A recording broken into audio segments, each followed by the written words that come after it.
Hello and welcome to the weekly David Icke videocast. Well, I've had my Facebook page unpublished this week. Was it something I said? It was done about 7 days ago as I record this, with no warning, no run-up, just taken down because I had apparently gone against their rules and regulations, but there was no explanation about how. And they ignored us for virtually a week, asking what's happening, why is this gone on. And then last night, out of the blue, one of our requests was finally answered with the message that the page was being put back because it had been taken down in error. Yeah, and I'm a Cocker Spaniel. And it highlights, again, the power, as I'll come to, a tiny few people have in controlling the information that people receive or don't receive. And this power is being used ever more blatantly to censor information that is challenging the official narrative and emphasizing that which supports the official narrative.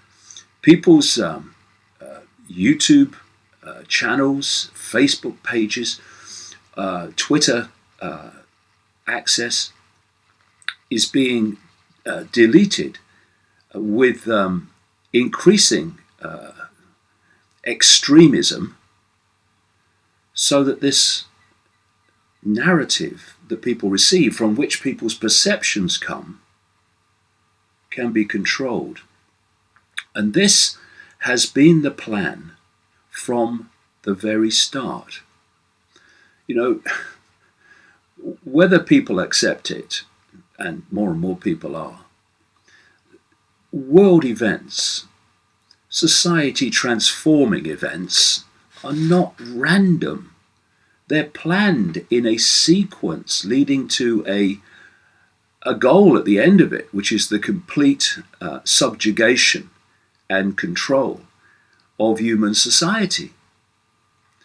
And so the plan from the start was through the internet, which was created by the military organization, DARPA, the technological development arm of the Pentagon that makes things like death rays. I mean, I'm sure they did it because they cared about the global population being able to communicate with each other freely. Wasn't the idea at all. It was to create a global network of information and communication, which could then, by its technological, digital nature, be centrally controlled, and the flow of information controlled, not in the end even by human intervention, but by algorithms and artificial intelligence, which is what is increasingly happening now. And the plan was to replace newspapers and even the forms and sources of television, etc., that we've had so far, with algorithmically controllable internet forms of communication. And to seize that control, corporations, which became giant corporations like Facebook and Twitter and Google owned YouTube, were created, or at least taken over, to create this centrally controllable information source. And for a while, it seemed that the internet and all that was happening was a good thing, because we did have the free flow of information. There wasn't censorship. But of course, if you're going to sell something to people and get them addicted to it, get society basically dependent upon it, then you don't reveal it as it's meant to eventually become. You reveal it in a way that people like. Oh yeah, I like this. Say what you like. And then, as these corporations like Facebook and Google have got more and more monopoly power, well, you use us or you don't do it. It's increasingly becoming. Then, once that monopoly power was increasingly getting closer and closer and closer, then they decided, actually, we're not going to have the free flow of information, because actually that was not what it was all about from the start. You asked DARPA. And so we've seen increasingly, using made up excuses, the gathering censorship of information that's challenging the official narrative, not just from the perspective I'm coming from, but from almost any perspective, which is getting people, crucially, to question what authority tells them is the truth and is reality. And we now are seeing the demise of newspapers, which, although they've always been manipulating information from political and corporate reasons, they cannot be censored in the way that internet sources can, through algorithms. There at least has to be, most of the time, some kind of discussion, or there can be, into why is this not getting in the paper? Why is that being censored? But with algorithms, it just happens. No debate necessary or increasingly possible. And, I shake my head when I see newspapers and other forms of media calling for, more censorship of this on the internet, more censorship of that. I talk about, turkeys voting for Christmas and Thanksgiving. Or to use another analogy, lambs to the bloody slaughter. Because they are in the gun sights of this censorship. Eventually, or increasingly we're seeing some of it. And not just people like me. Here's a story just from this week from Britain. The House of Lords, one of the two tiers of the British Parliament, unelected, peers, as they call them, deal a blow to plans to protect freedom of press. You do surprise me. Unelected peers eager to muzzle the media last night inflicted a painful blow on plans to protect press freedoms. Following a lengthy and bad-tempered debate, the House of Lords voted for a series of amendments which would curb the media's ability to investigate corruption and other scandals. See, while the mass of the mainstream media is just a propaganda operation for the official version of everything, there are still some real journalists in there who do still do some good journalism on the level of the whole conspiracy that they operate on. And this cabal of censorship and control wants them as well. So it really is about time that the genuine alternative media and the genuine mainstream media started to talk to each other and come together to resist this as one unit instead of divide and rule, where the mainstream media thinks the demise of the alternative media and its suppression is a good thing because of all the traffic and audience that the alternative media has taken from the mainstream in recent years. Because this is something that is not only not going away, it's not going to stay at the level it is now.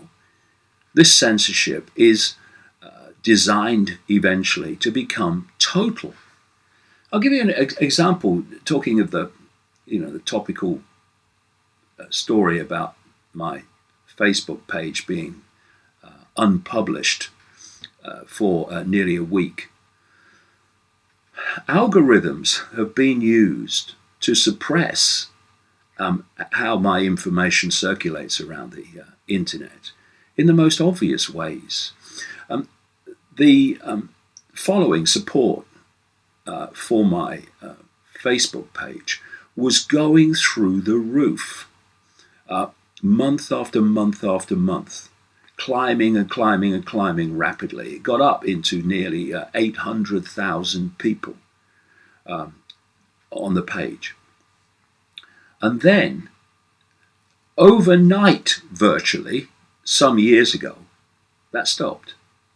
And when they unpublished the page a week ago, the numbers supporting the page were about the same, just slightly less than there were years ago when this algorithmic intervention began. Suddenly, kind of almost overnight, instead of getting hundreds and thousands of responses to information that I posted, it was in the tens often because of this algorithmic censorship. The people that wanted to see the information through the page were simply not getting it. And I have used Facebook on the basis of using the system to expose the system. I've actually somehow, don't know how I managed it, I've resisted the need and the temptation to take a picture of me dinner every time I eat and let everyone know.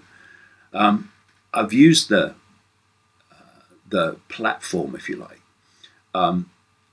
to expose what's going on from the network that actually controls the platform, ultimately. And that has been fine up to this point where the decision was made, we've got to stop this information circulating, and now it's becoming more and more difficult. This video, when it goes on YouTube, its circulation numbers will be suppressed because of its content. Talk to anyone around the alternative media and they'll tell you the same. There is a war on alternative information because the system is terrified of it. And like I say, the number of people that now control vast, vast swathes of information that people receive or don't receive, that impacts itself on the nature of human discourse and fundamentally impacts itself upon human perception, which comes from the information that people receive.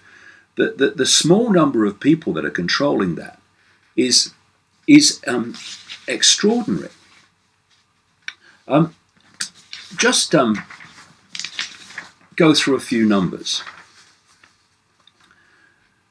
First of all, depending on what source you look at, it's reckoned there's about 15 million Jewish people in the world out of a population of 7.5 billion.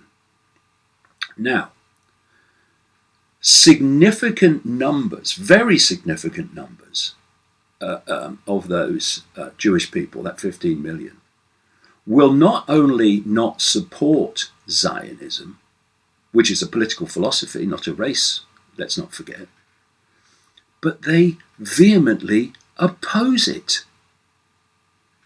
We've had the American Rabbi Shapiro, saying that Israel is not the Jewish people and Zionism is an assault on his religion.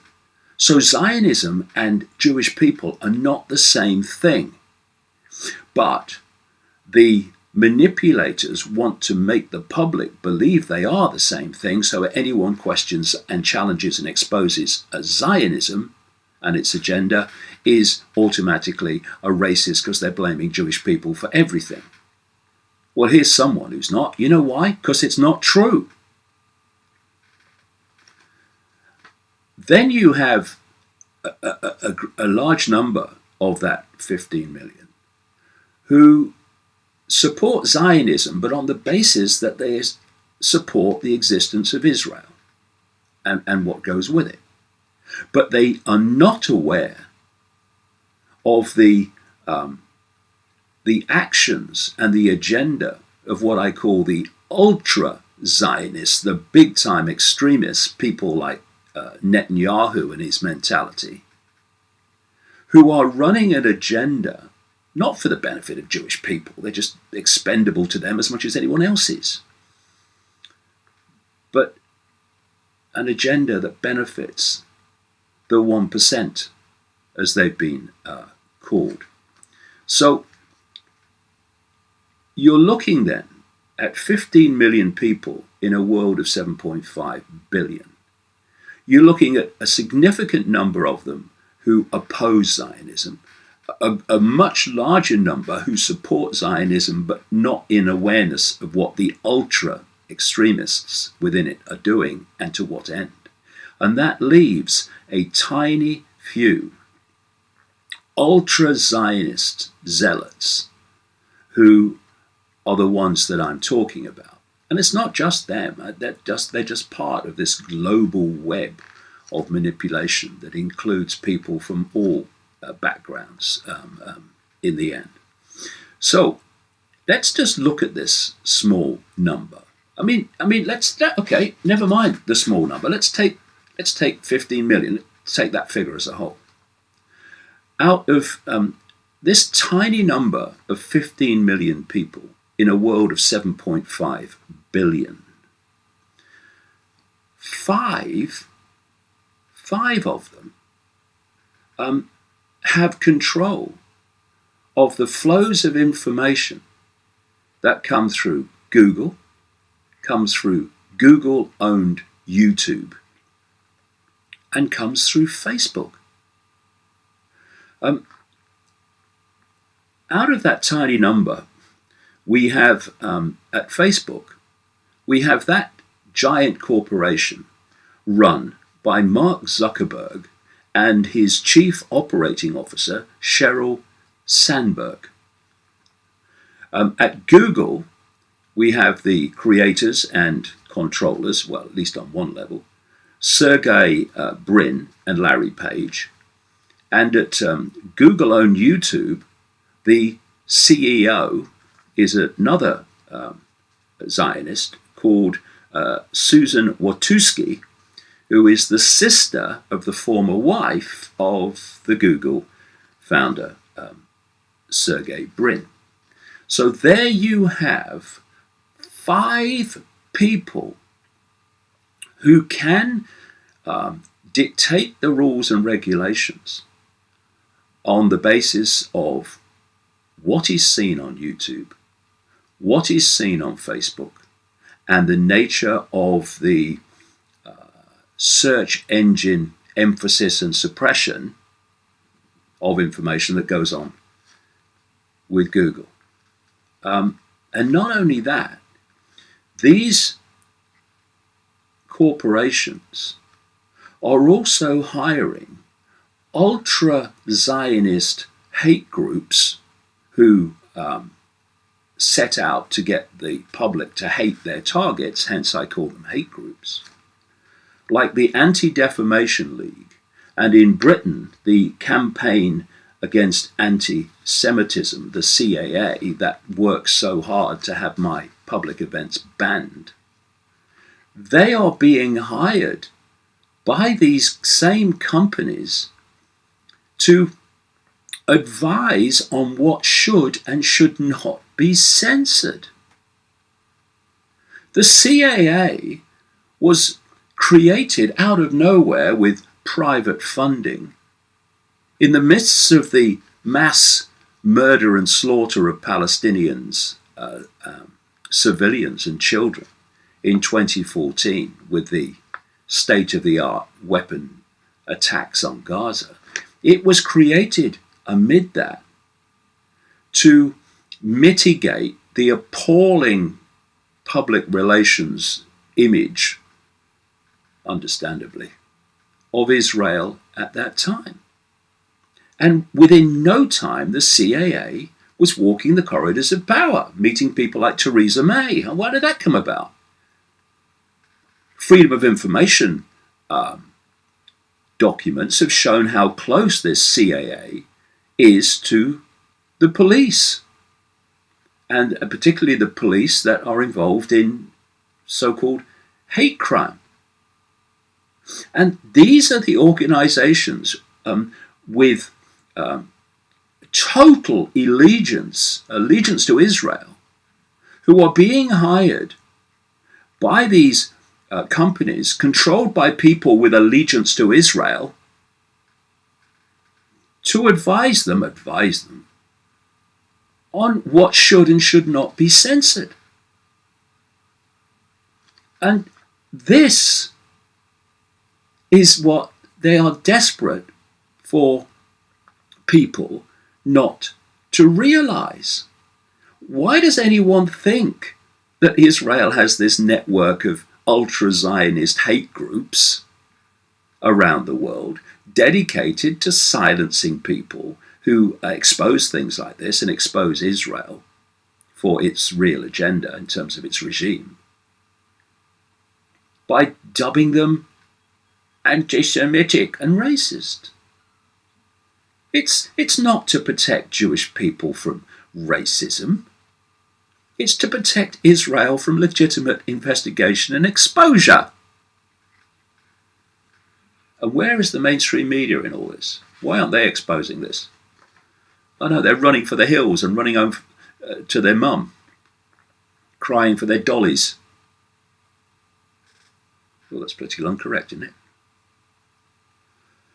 I don't know. What a situation we're in. And we need to face it. So the other point in all this is there are connections from Google and Facebook and these other internet giants to the CIA and to this organization, DARPA, the technological development arm of the Pentagon. And one of the expressions of this is all the information, personal information and data that once would have required the intelligence community to get a court order, at least officially, to glean. And now people all over the world are giving these agencies, through Facebook, through Google and these other organizations, the very same data and more for nothing, by telling the world everything about themselves. This so-called social media, it's just bringing people together, is a surveillance and information gathering operation on a global scale the world has never seen before. And another part of this is the effect that it's having on human discourse and the psychological state of people that use these so-called platforms. Many former investors, executives, and so on of Facebook have come out in recent times pointing out the catastrophic effects, not least psychologically, on people that the Facebook communication system creates. And they're saying now, of course, they've made their bloody millions and billions from Facebook, but now they're saying, well, no, it's a problem. Well, it is a problem. And one of the things that's pointed out is this brain chemical called dopamine, which is something that is related to the feeling of pleasure. And it's also connected to addictive drugs, because when you take those, you have an increase in dopamine production. It is in itself a drug if it gets out of hand. For instance, if you have too much of it, it can trigger things like schizophrenia. And what's happening is this Facebook situation is creating addicts to Facebook. The same with Twitter. Addictions. How? Because, and by the way, some of these executives and former investors that have come out and criticized Facebook have said that the addicting people to it was the idea from the start. And part of that addiction is the dopamine rush that many people get from getting a like or getting a nice comment. And once you start getting addicted to that, you want to go back and you want more. So you become addicted to Facebook. And another thing comes from this. If you want nice comments and likes and all this stuff, then you've got to tell people what most people will agree with. So you'll get the like. And this is where virtue signaling and a lot of that stuff comes from.